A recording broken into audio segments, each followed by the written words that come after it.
Des images en direct de Washington, de l'Ellipse, un site iconique au fond, et Kamala Harris va prendre la parole dans quelques minutes. Le dernier discours majeur de sa campagne, les élections, c'est mardi prochain, mais un peu comme l'a fait Donald Trump au Madison Square Garden dimanche, bien, c'est au tour de Kamala Harris de tirer les conclusions de cette campagne. On s'attend à un ultime plaidoyer vigoureux contre Donald Trump, et donc on va analyser avec mes invités cette intervention, ce discours de Mme Harris qu'on va vous présenter, en fait, de larges extraits, mais on va revenir sur les moments forts de ces derniers jours avec mes invités. Valérie Beaudoin, bonsoir. Bonsoir. Et Olivier Piton, bonsoir. Bonsoir. Je rappelle, vous êtes l'auteur de 2 ouvrages sur Kamala Harris, le plus récent, La Conquérante, où le dernier chapitre, évidemment, c'est sa venue à la tête du ticket, comme on dit, présidentiel, et ma collègue Azeb Wallet-Gorgis, qui est sur le terrain. Rebonsoir, Azeb. Alors, situez-nous à nouveau sur l'importance du lieu, de l'ambiance qui règne à l'Ellipse en ce moment. Écoutez, il y a une très, très bonne ambiance. Les gens avaient vraiment envie de venir ce soir parce que la dernière fois que vraiment l'enceinte de l'Ellipse a été remplie, une des dernières fois, c'était le 6 janvier 2021. C'est un endroit extrêmement symbolique où les Américains avaient l'impression que c'était fini leur démocratie, que leurs institutions n'étaient plus du tout respectées. Et c'est là où les Américains ont été témoins que leur démocratie pouvait vaciller juste après le discours de Donald Trump ce 6 janvier. Et certainement que Kamala Harris a choisi cet endroit pour montrer que non, les institutions tiennent encore, la démocratie tient encore, elle est importante. Et ça va vraiment être un discours extrêmement important pour Kamala Harris, certainement le discours de sa carrière. Je peux vous dire qu'il y a des milliers de gens derrière moi. Les autorités parlent de près de 50 000 personnes qui ont répondu à l'appel de Kamala Harris à 7 jours des élections présidentielles. Donc, un discours extrêmement important ce soir. Et pour vous, Olivier Piton, quel discours doit-elle prononcer ce soir? Et j'ouvre une parenthèse parce qu'elle a eu, pour plusieurs, énormément de difficultés, selon ses adversaires en particulier, à répondre aux attentes des Américains sur son plan, sur ce qu'elle voulait faire, difficulté à répondre en entrevue. Elle a eu des difficultés. Alors, quelles sont vos attentes pour ce soir? Bien, qu'elle se découvre en leader potentiel des États-Unis d'Amérique, c'est-à-dire qu'elle soit la rassembleuse que Donald Trump n'a pas été en dépit de ses dénégations il y a 2 jours au Madison Square Garden. On fera sans doute un parallèle entre les deux volontés de vouloir absolument aller sur le terrain de l'adversaire. Donald Trump qui vient à New York, la rebelle, la ville qu'il a condamnée au pénal, et Kamala Harris qui retourne sur l'Ellipse. L'Ellipse, vous l'avez dit, effectivement, c'est un lieu iconique. C'est surtout le lieu où se sont retrouvés les manifestants à l'occasion de la prise du Capitole. Donc ce qu'on attend d'elle, c'est que ce soit une rassembleuse, qu'elle soit apaisante et qu'elle donne l'espoir, qu'elle soit toujours dans cette vision optimiste de l'Amérique qui la différencie énormément de Donald Trump. Et puis, sur votre deuxième point, effectivement, mais c'est peut-être un peu trop tard maintenant, c'est d'en savoir un petit peu plus sur son programme. Mais là, on n'en est plus là, ni pour l'un, ni pour l'autre d'ailleurs. Parce que, évidemment, on reproche aux médias d'avoir exigé, d'avoir appliqué une sorte de double standard à son égard, d'exiger d'elle plus de précision qu'on l'a fait avec Donald Trump. Je devrais préciser que, est-ce que ce soir, Valérie, ça prend d'autant plus d'importance qu'encore ce matin, à Mar-a-Lago, Trump a dit s'être fait voler l'élection en 2020, qu'on appelait le mouvement, le fameux Stop the Steal, arrêtons le vol. Ça s'est déclenché donc à cet endroit il y a 4 ans. Donc, c'est d'autant plus important, le choix de ce lieu. Oui, tout à fait. Il y a une symbolique très, très forte et on s'attend à ce que Kamala Harris parle de démocratie parce que justement, elle veut faire ce parallèle avec Donald Trump en disant voici ce qu'il vous a dit le 6 janvier 2021, voici ce qui s'est passé par la suite et voici ce que je vous propose pour les 4 prochaines années si c'est moi qui est présidente des États-Unis au lendemain du 5 novembre. Et j'espère qu'elle va être plus dans le positif. Justement, je suis d'accord, le côté rassembleuse parce que ça semblait plus fonctionner au début de la campagne. Après ça, on a été en mode d'attaque et on voit que nécessairement les partisans n'ont pas nécessairement embarqué dans tout ça. Et vous avez parlé du mouvement Stop the Steal.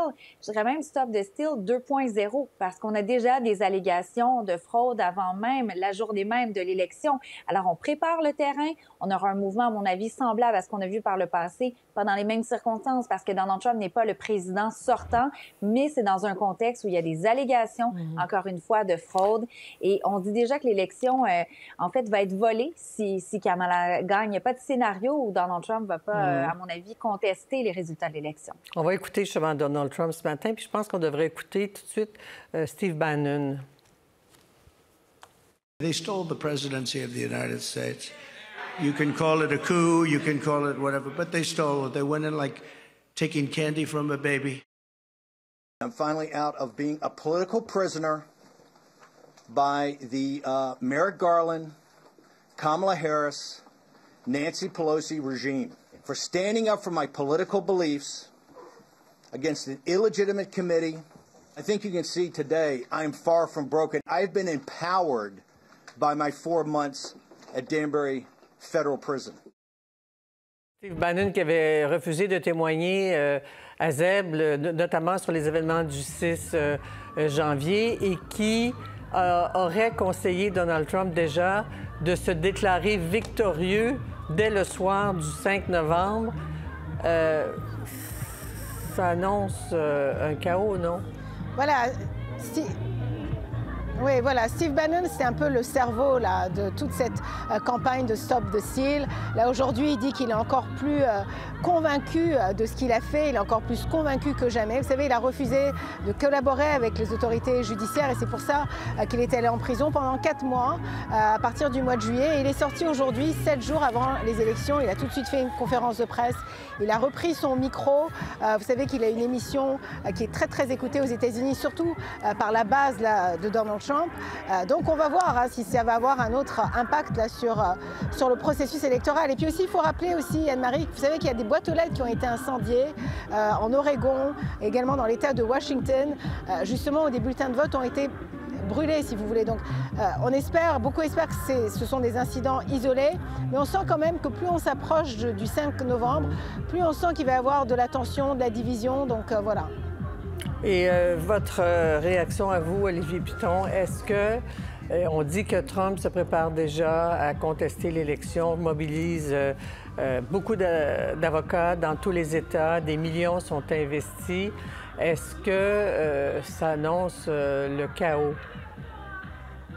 Il le dit dans pratiquement chacun de ses discours depuis à peu près 2 mois, de manière plus ou moins elliptique, mais il le dit à chaque fois. Il commence par dire que l'élection de 2020 a été volée et qu'il ne se laissera pas voler l'élection de 2024.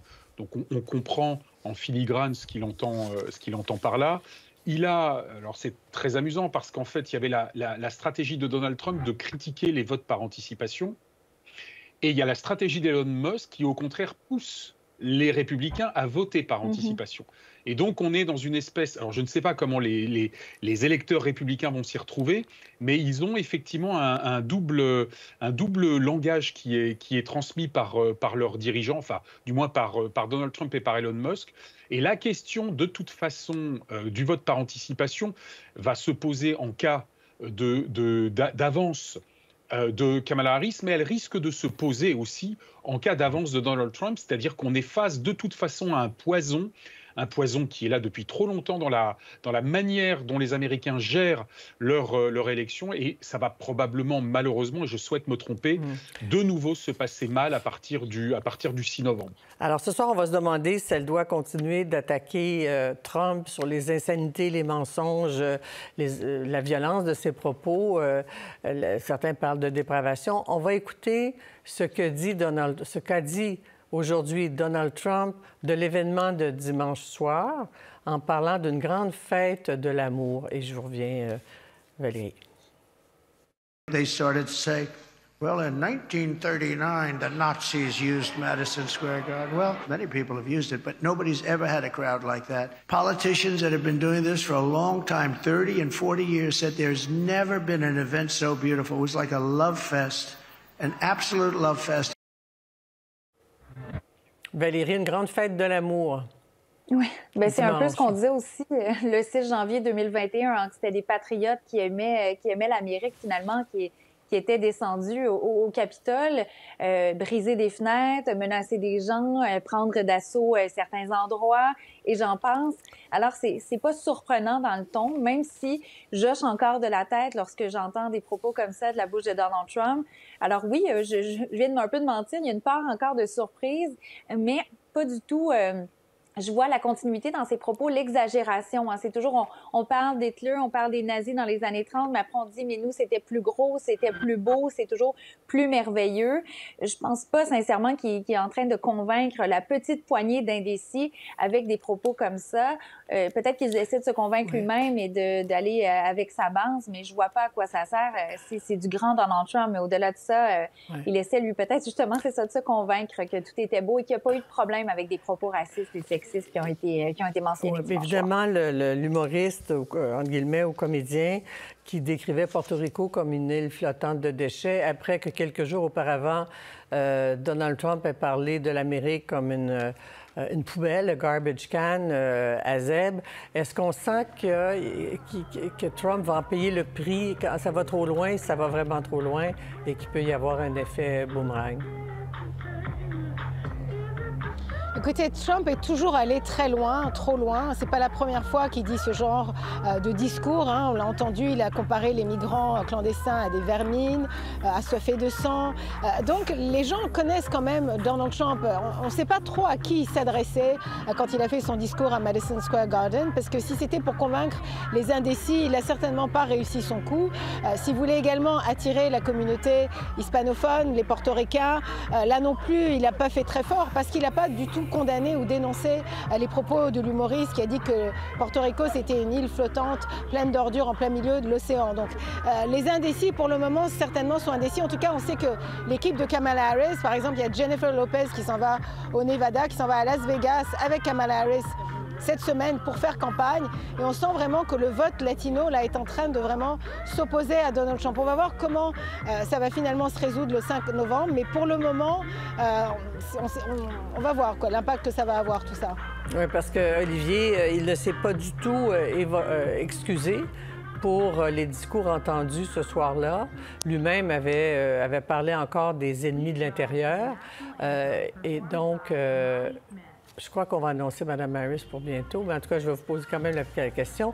On se contente de dire dans les rangs républicains, oui, mais la campagne, elle, a dit que ça ne reflétait pas les propos du président, mais il ne sait pas du tout. Il a pris le temps de dire que c'était un festival de l'amour, mais il n'a jamais dit que c'est des propos inadmissibles. Donc, il s'en tire toujours, hein, Olivier Piton? Vous savez, il y a une série qui tourne sur Donald Trump, sur les origines de Donald Trump, et il y a un mantra qui revient toujours, et le mantra, c'est « ne t'excuse jamais ». Et en fait, on n'a jamais vu Donald Trump s'excuser une seule fois. Alors, on verra ce soir s'il va essayer de récupérer plus ou moins le morceau, parce que le vote latino, pour lui, est absolument essentiel, et il s'est bien gardé de taper. Alors, on parlait des Latinos, mais plus particulièrement sur les Mexicains. Il s'est bien gardé de critiquer les Mexicains, alors qu'il l'avait fait en 2016. Il est beaucoup plus prudent. Et pour lui, ce vote est crucial, donc il ne s'excusera pas parce qu'il ne s'est jamais excusé. Va-t-il tenter de récupérer, malgré tout, ce qui a été dit par cet humoriste? C'est ce qu'on verra ce soir. Mais pour lui, c'est un point très important. Très bien. Est-ce qu'on entend l'hymne national en régie? Est-ce qu'on l'écoute un petit peu? Puis qui est l'interprète à Zeb? Savez-vous? Ah, écoutez, c'est une bonne question. Je ne sais pas qui est l'interprète. Last gleam, whose broad stripes and bright stars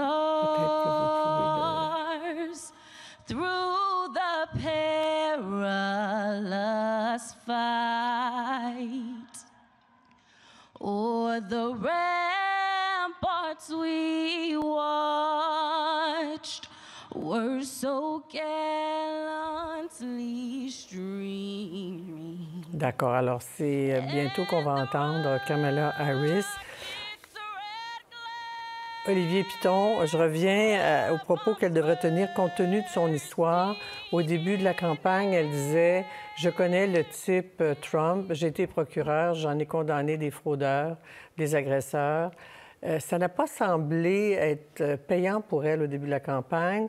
Est-ce que c'est le genre de propos sur lequel elle devrait revenir? Elle devrait rappeler qui est Donald Trump.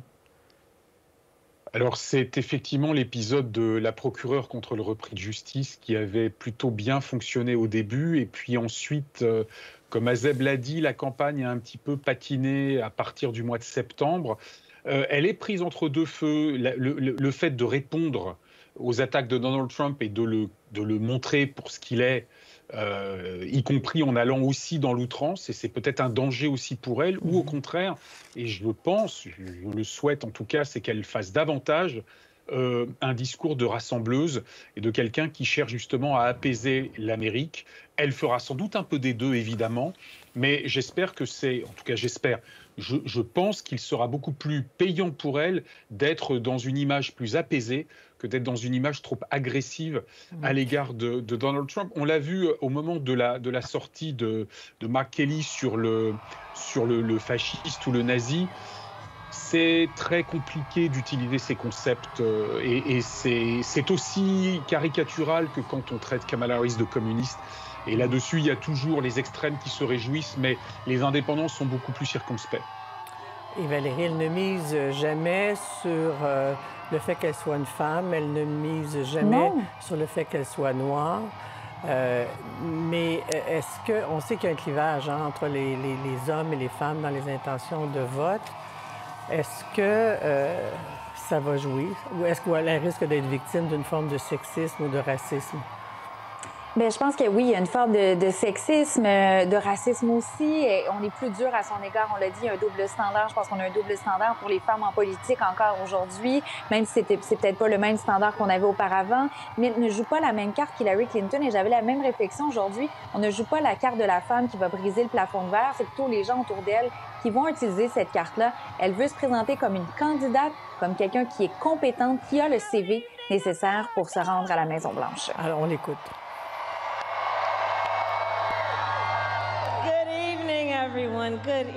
Bonsoir à tout le monde, bonsoir et merci d'avoir pris le temps. Je sais que vous avez des vies occupées.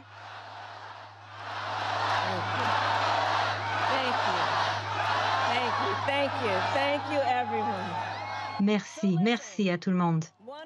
Alors écoutez-moi, dans une semaine, vous allez avoir la chance de prendre une décision qui aura un impact direct sur vos vies, les vies de vos familles et le futur de ce pays que nous aimons.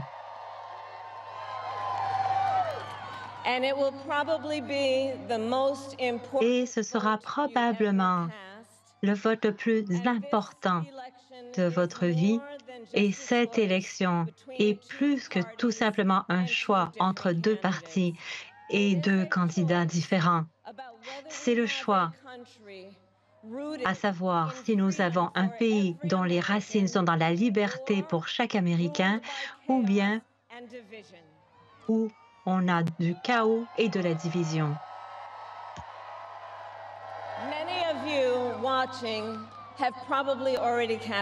Beaucoup d'entre vous qui écoutez ont probablement déjà voté.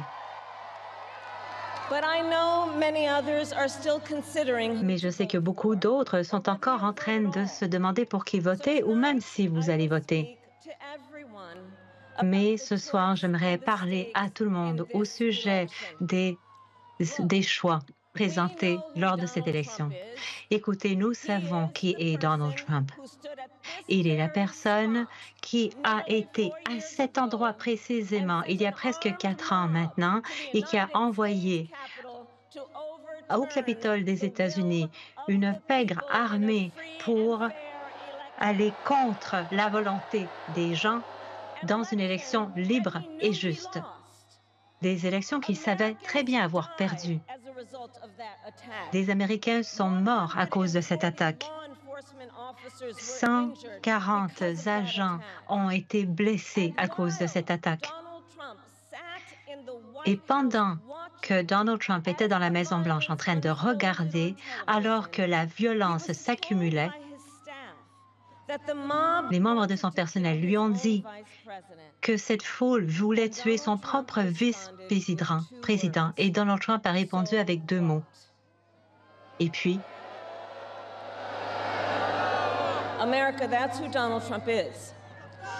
Amérique, c'est ça, Donald Trump. C'est qui il est. Et c'est lui qui vous demande de lui donner un autre 4 ans dans le bureau ovale. Pas pour se concentrer sur vos problèmes, mais pour se concentrer sur ses problèmes à lui. Et Donald Trump nous a dit quelles sont ses priorités pour un 2e mandat.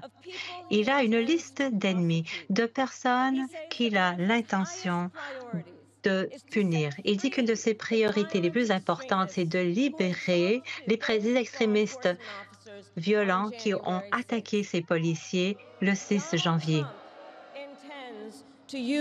Donald Trump a l'intention d'utiliser les militaires des États-Unis contre des citoyens américains qui tout simplement ne sont pas d'accord avec lui.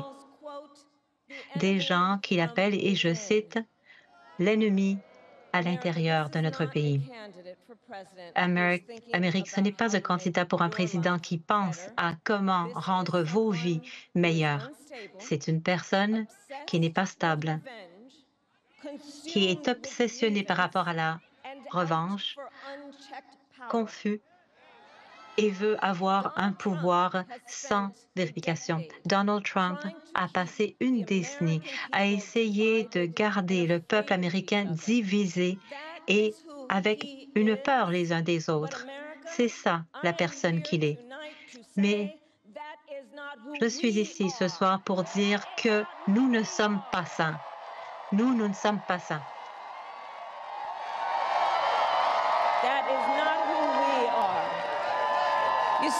Nous ne sommes pas ça. Parce que vous voyez, ce que Donald Trump n'a jamais compris, c'est que E pluribus unum, ce n'est pas seulement ce qu'on a écrit sur nos billets d'argent. C'est une vérité tangible et vivante au sujet du cœur de notre nation.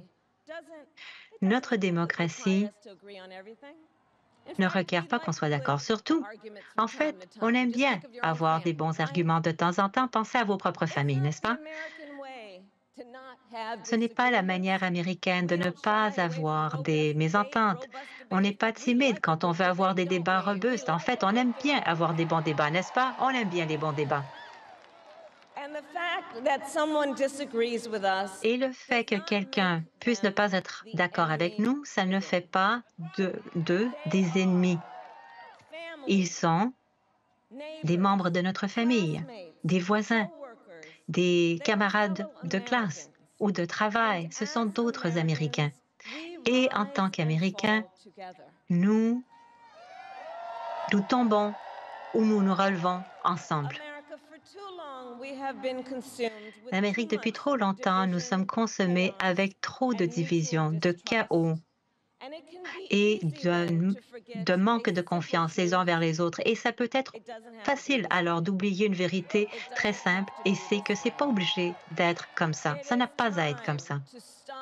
Il est temps d'arrêter de pointer les doigts aux autres. Il faut arrêter de faire cela. Il faut commencer à se prendre dans les bras les uns des autres et de tourner la page sur les drames et les conflits, la peur et la division. Il est temps d'avoir une nouvelle génération de leadership en Amérique.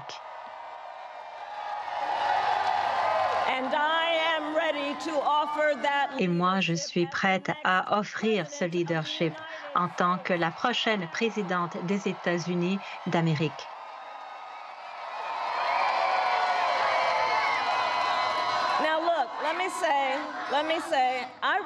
Et écoutez, laissez-moi vous dire que je reconnais que ça n'a pas été une campagne des plus typiques.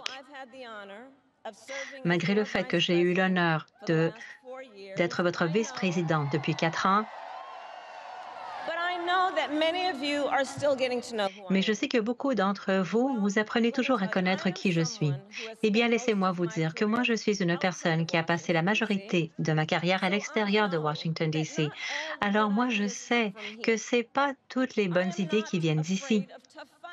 Moi, je n'ai pas peur de lutter contre des mauvaises affaires et des intérêts puissants. Parce que depuis des décennies, en tant que procureur et agente d'application de la loi de notre État le plus important, moi, j'ai l'habitude de me battre contre les grosses banques qui ont volé les maisons à des propriétaires, ou des collèges pour profit, qui ont scammé les étudiants, les vétérans, contre les prédateurs qui ont abusé de femmes et d'enfants et les cartels qui font des trafics de drogue, d'êtres humains et d'armes à feu. Et moi, j'ai effectué ce travail parce que, depuis aussi longtemps que je puisse me souvenir, j'ai toujours eu un instinct de vouloir protéger. Quand les gens sont traités de manière injuste ou qui sont ignorés, franchement, ça me rentre en dedans. Je n'aime pas. C'est ce que ma mère m'a donné. Vouloir que les gens soient imputables, les gens qui utilisent leur pouvoir pour profiter des autres.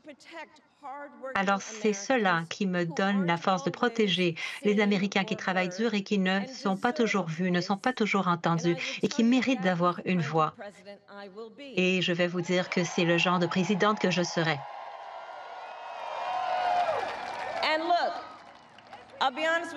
Et regardez, je suis honnête, je ne suis pas parfaite, je fais des erreurs, mais voici ce que je vous promets. Je vais toujours vous écouter, même si vous ne votez pas pour moi. Je vais toujours vous dire la vérité, même si c'est difficile à entendre. Je vais travailler à chaque jour pour construire un consensus et arriver à des compromis pour que les choses soient faites.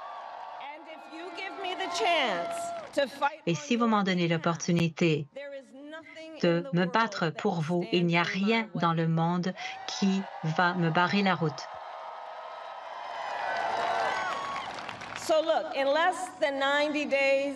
Alors regardez, dans moins de 90 jours, ou Donald Trump ou moi, allons nous retrouver dans le bureau ovale.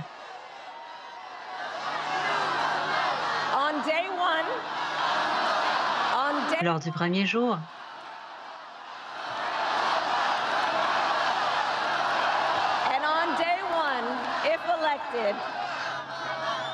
le premier jour, si je suis élu, Donald Trump arriverait dans ce bureau avec une liste d'ennemis.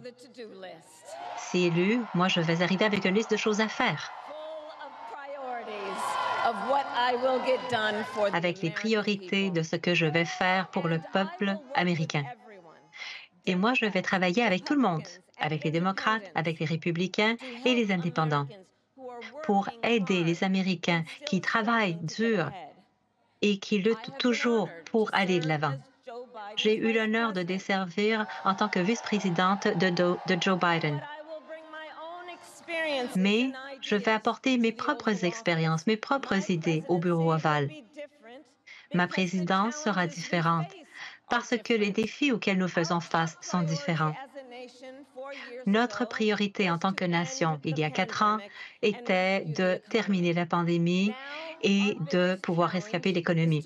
Maintenant, notre défi le plus important est de réduire les coûts, des coûts qui augmentaient même avant la pandémie et qui sont toujours trop élevés. Je comprends. Je me rappelle toujours de notre mère qui était à cette table jaune tard le soir avec une tasse de thé entre les mains, une pile de factures devant elle, essayant de faire fonctionner le tout. Et j'ai entendu de beaucoup d'entre vous qui font face à des défis, des pressions financières encore plus importantes. La réponse de Donald Trump pour vous est la même que c'était la dernière fois.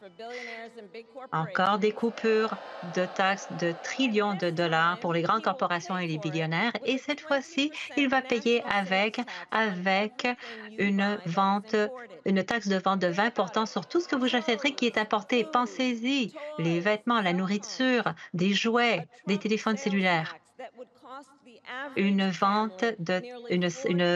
taxe de vente de Trump qui coûterait aux familles plus de 4 000 $ par année à chaque famille. Et en plus de tout ça, vous payerez encore plus si Donald Trump finalement obtient ce qu'il veut et enlève la loi sur Affordable Care, sur les soins abordables, ce qui ferait que des millions d'Américains n'auraient plus d'assurance médicale et nous ramènerait là où quand les compagnies d'assurance avaient le pouvoir de nier des services aux gens qui avaient des conditions préexistantes.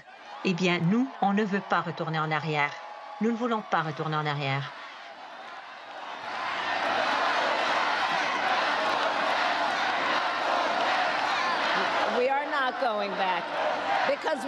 Nous ne retournerons pas en arrière parce que nous savons également que Donald Trump donnerait des coupures de taxes à ses donateurs, des billionnaires. Et moi, ce serait pour la classe moyenne et la classe ouvrière.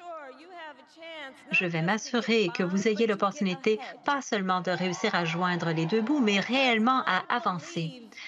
Parce que je crois qu'il faut honorer la dignité du travail. Je vais amener la première prohibition fédérale sur l'augmentation effrénée des prix sur les produits d'épicerie, plafonner les prix de l'insuline et limiter les coûts de prescription pour tous les Américains.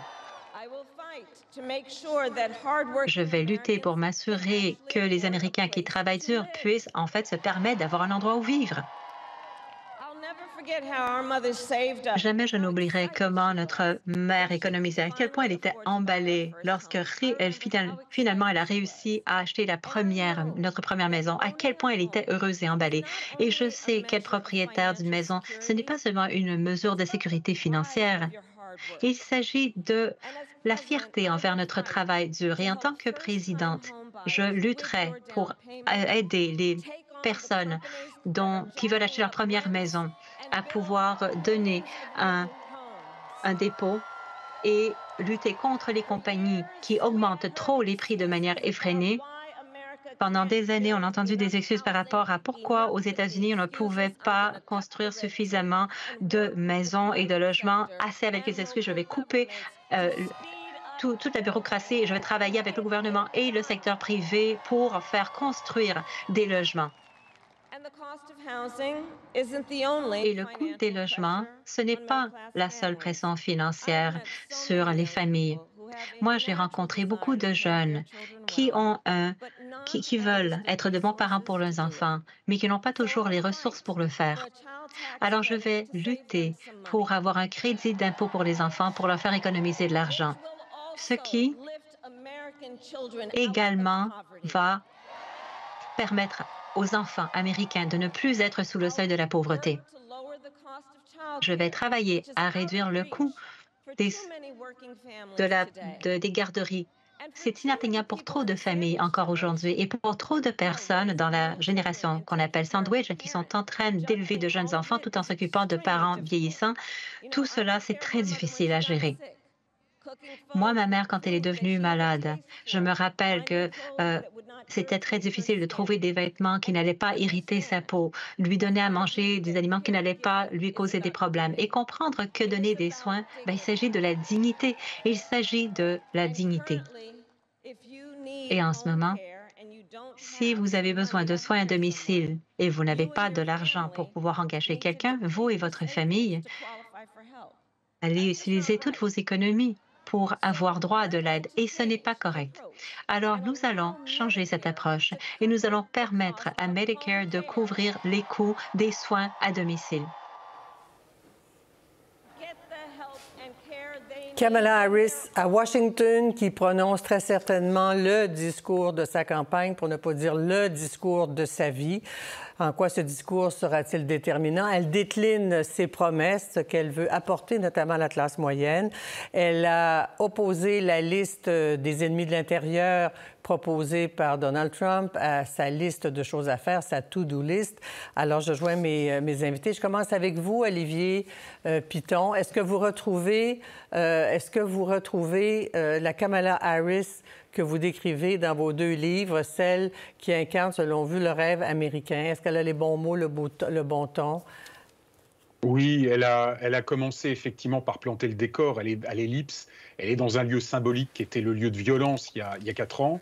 Donc elle a effectivement critiqué tout de suite Donald Trump et puis elle est rapidement passée, en tout cas pour ce qu'on a entendu de ce discours, à quelque chose de beaucoup plus apaisant, de beaucoup plus constructif à l'égard en particulier des classes moyennes vis-à-vis desquelles elle s'est adressée en déclinant ses propositions, mais en étant toujours c'était cette femme rassembleuse, apaisante, qui faisait des allers-retours avec sa vie personnelle et en particulier sa mère, Shamaya, qui a eu énormément d'importance dans sa vie. Et donc, elle a parfaitement conjugué les attaques au début et ensuite elle a déroulé son programme et elle a tenté de présenter une face solaire, positive de sa campagne en contraste avec ce que donnerait Donald Trump à la Maison-Blanche. Elle a su établir ce contraste, selon vous, Valérie. Elle dit offrir un leadership, en tout cas, pour accomplir, amener les Américains sur le chemin de l'avenir.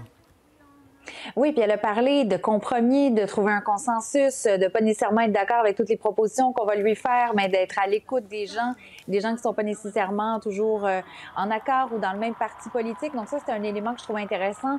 Aussi, un élément qu'elle mentionne dans quelques-uns de ses rassemblements, ne pas faire partie de l'élite, vouloir s'en éloigner un peu en disant « j'ai pas passé ma vie à Washington, j'ai été procureur, j'ai défendu les innocents pendant X nombre d'années ». Alors, elle veut montrer qu'elle n'est pas juste une politicienne de carrière qui pense que toutes les bonnes idées pour la cité viennent de Washington, le centre du pouvoir. Et j'ai aussi bien aimé des propositions concrètes, le résumé de ces propositions pour la classe moyenne, par exemple, sortir aussi les enfants de la pauvreté. Ça, c'est des éléments qui sont très, très importants pour sa base démocrate et aussi pour des plus modérés.